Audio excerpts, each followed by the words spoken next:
a gente não pode admitir, como sindicato, que as pessoas trabalhem de graça. A gente não Lembro. pode admitir que trabalhem a troco de permuta, né? Eventualmente, a produção pode falar o seguinte, para a modelo, você desfilou, você pode levar a roupa que você desfilou, não tem problema. Isso pode, a gente considera isso como, né, uma delicadeza até, né? Se ela utilizou a roupa, leva a roupa, é uma delicadeza, mas não pode considerar como um cachê. Isso não é um cachê, você não pode trabalhar pela roupa, não existe isso, né? Exagerando, só para quem está nos ouvindo entender o que significaria isso, você trabalhar numa lanchonete e você levar em lanche para casa, não existe isso, tá certo? Nós somos uma categoria profissional, então a gente está brigando muito em cima disso, né? No caso das modelos, a gente fez inúmeras reuniões durante 2018, 2019, e os processos, eles não são tão rápidos como a gente pensa, né? Às vezes as pessoas falam assim, olha, tem uma injustiça aqui, eu quero que o sindicato mude agora. Às vezes a gente toma conhecimento daquilo e aquilo vai mudar daqui a 1 ano e meio. Vou dar um exemplo. Quando a gente chegou lá, no sindicato, existia uma reclamação que envolve modelos e atores e atrizes em publicidade. O pessoal dizia o seguinte, existe uma coisa na categoria, antes de explicar isso, que chama cachê-teste. O que é o cachê-teste? Para quem não conhece, está chegando agora nesse mercado. Lá pelas tantas, uns 12 anos atrás, a categoria, os próprios profissionais falaram o seguinte, olha, a gente vai fazer teste, a gente chega lá, fica esperando, a gente gasta a produção, a gente precisa de uma alimentação enquanto vai gravar o VT para fazer o teste de vídeo e tal. Só que a gente não recebe nada, a gente está pagando para trabalhar. Então lá surgiu esse movimento que os próprios profissionais do setor falaram, não, a gente tem que ter um reembolso de despesa. O que é esse reembolso de despesa veio se chamar cachê-teste. Esse cachê-teste é uma espécie que a gente chama no sindicato reembolso de despesas e dispêndios. Por que despesas e dispêndios? Porque você tem despesa de deslocamento da sua casa até o local do teste, até a produtora, ou mesmo uma locação, às vezes você vai fazer o teste na rua mesmo, ou numa praça, enfim. Tem esse deslocamento, tem alimentação, e os dispêndios que a gente considera é o dispêndio do seu tempo. Você poderia estar fazendo outra coisa quando você está fazendo aquilo, né? E é o dispêndio intelectual, você tem que pensar no como você vai se colocar naquela cena, tá certo? Então, Perfeito. isso que a gente chama de reembolso de despesas e dispêndios, né? Então, esse reembolso de despesas e dispêndios, que a gente chama de caixa-teste, ele está em R$80.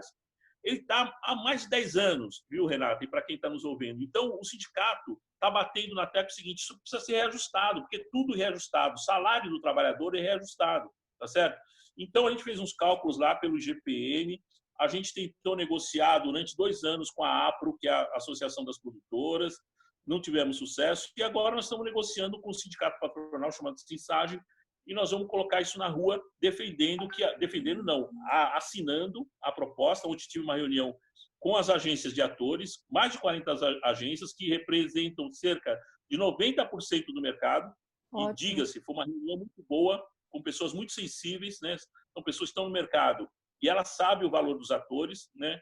Interessa para eles também que os atores tenham um cachê adequado, que tenham uma dignidade. Então, foi uma reunião muito produtiva e a gente tentou se fechar em torno de alguns pontos, vamos dizer assim, algumas coisas de princípio. Então, eu estava falando do cachê-teste, ele está em R$80 e ele precisaria ser reajustado para R$120. Outra questão do cachê-teste é que a gente teria que receber o cachê-teste, principalmente nesse período de pandemia, se evidenciou muito isso, no trabalho remoto, né? Então, as pessoas fazem o videoteste, o chamado self-teste, o self-tape, tem vários nomes, mas é o trabalho que as pessoas fazem em casa, é o teste que as pessoas fazem em casa e que, do ponto de vista nosso, do sindicato, e do ponto de vista da própria categoria, teria que ser remunerado isso. Deixa bem claro que, durante esses 2 anos que a gente teve no sindicato, teve uma pressão muito grande dos profissionais dizendo o seguinte, olha, o sindicato tem que fazer alguma coisa, tem que acabar com o videoteste e permitir só o teste presencial. No primeiro momento, a gente falou assim, espera aí, nós vamos lutar contra a tecnologia, né? Como que é isso de acabar com a tecnologia? Porque o celular ele veio para ficar, o trabalho remoto, o trabalho virtual ele veio para ficar, né? Então, ao invés da gente brigar contra a tecnologia, a gente foi tentar pesquisar qual que era o interesse das empresas, das produtoras, em buscar o self-tape, o videoteste, né? Então, muitas utilizam o videoteste por praticidade mesmo, né? Porque às vezes precisam fazer um trabalho, fazer um casting urgente, uma seleção urgente, daí é rápido você selecionar, isso é verdade.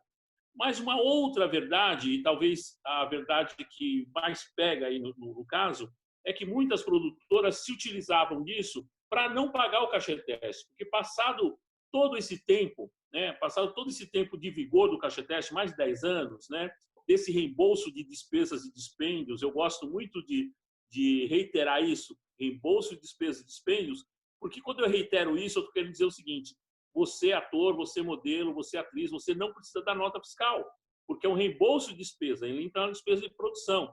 Então, muitas agências pedem, olha, eu quero a nota fiscal do cachê-teste. Não existe nota fiscal para cachê-teste, porque não é uma receita tributável. Então, a gente reafirma esse nome, reembolso de despesas e dispêndios, para ficar claro, inclusive, que não é uma receita tributável. Bom, voltamos lá na questão do cachê-teste remoto, né?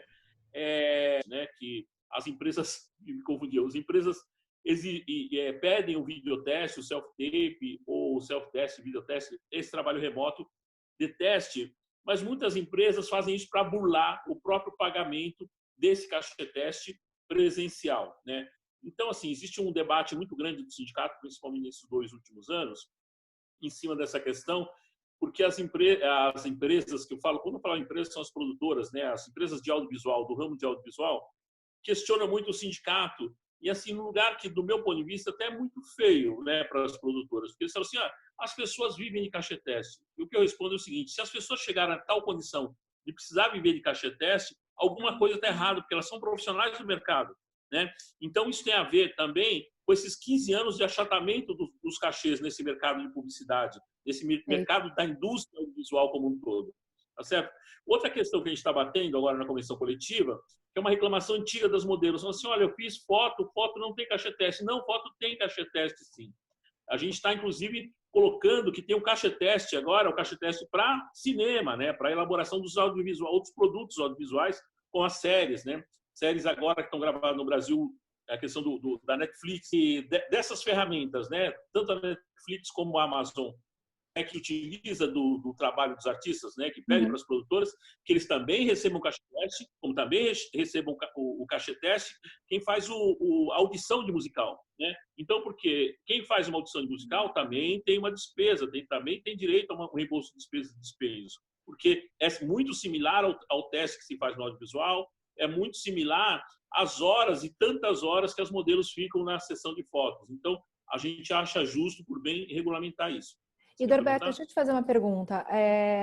Esse cachê-teste, se alguém, por exemplo, vai participar de um teste pela primeira vez, esse cachê ele tem que ser combinado antes, ele tem que ser pago na hora. Se ele não for, como é que a pessoa pode se proteger junto ao sindicato? O que ela deve fazer? Como é que deve ser esse comportamento? Existe uma praxe de mercado que, em geral, é pago na hora. E quando não é pago na hora, ele tem um prazo de 2 dias, né? Tá. Mas, em geral, o que acontece? As empresas, vou falar bem diretamente, as empresas que não pagam, daí essas são picaretas mesmo, daí a gente tem que ir atrás mesmo. Teve um caso emblemático, foi um teste da Ambev, e tinham 400 pessoas. O sindicato falou, não pode acontecer isso aqui. Eu não tenho dinheiro para pagar o cachê-teste, né? A produtora falou, a gente esteve lá conversando com ela, falou, mas a senhora está trabalhando para a Ambev, né? Então, não tem como não pagar o cachê-teste para as pessoas. Daí ela pediu o prazo de 2 dias, e vamos ser sinceros também, ela cumpriu o prazo de 2 dias, pediu o prazo e pagou. Mas, assim, o cachê-teste é um direito desses trabalhadores do setor, né? Então, não dá para a gente retroceder. A gente tem que ampliar os direitos, como o Satélite está fazendo agora, por isso a reunião com essas produtoras. Diga. Então, basicamente, se em 2 dias a pessoa não recebe, ela deve procurar o sindicato e fazer uma denúncia desse teste que não houve o pagamento? Se ela não recebeu em 2 dias, ela deve procurar o sindicato, que a gente vai formular uma denúncia. Okay. E como funciona? Nós vamos fazer uma denúncia.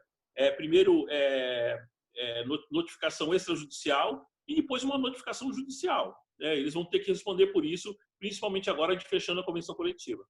E existe então, risco do profissional ficar queimado no mercado por conta disso? Olha, a gente tem uma estratégia também, né? A gente tem esse cuidado. Então, toda denúncia que o pessoal do setor faz, os artistas fazem, elas são anônimas. Então, liga para o sindicato, não precisa se identificar.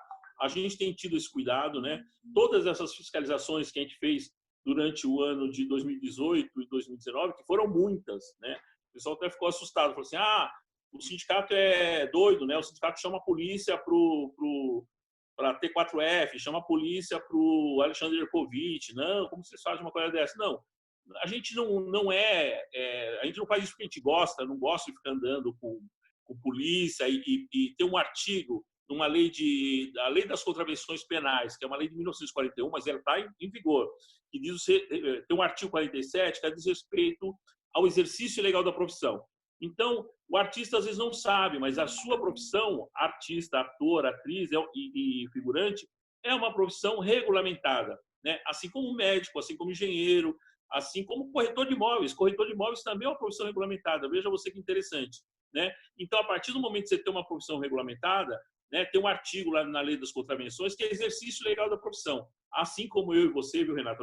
Se a gente não é dentista, a gente não pode exercer a profissão de dentista. Se a gente não é médico, não pode exercer a medicina. Os médicos também não podem exercer a profissão de ator, os dentistas também não.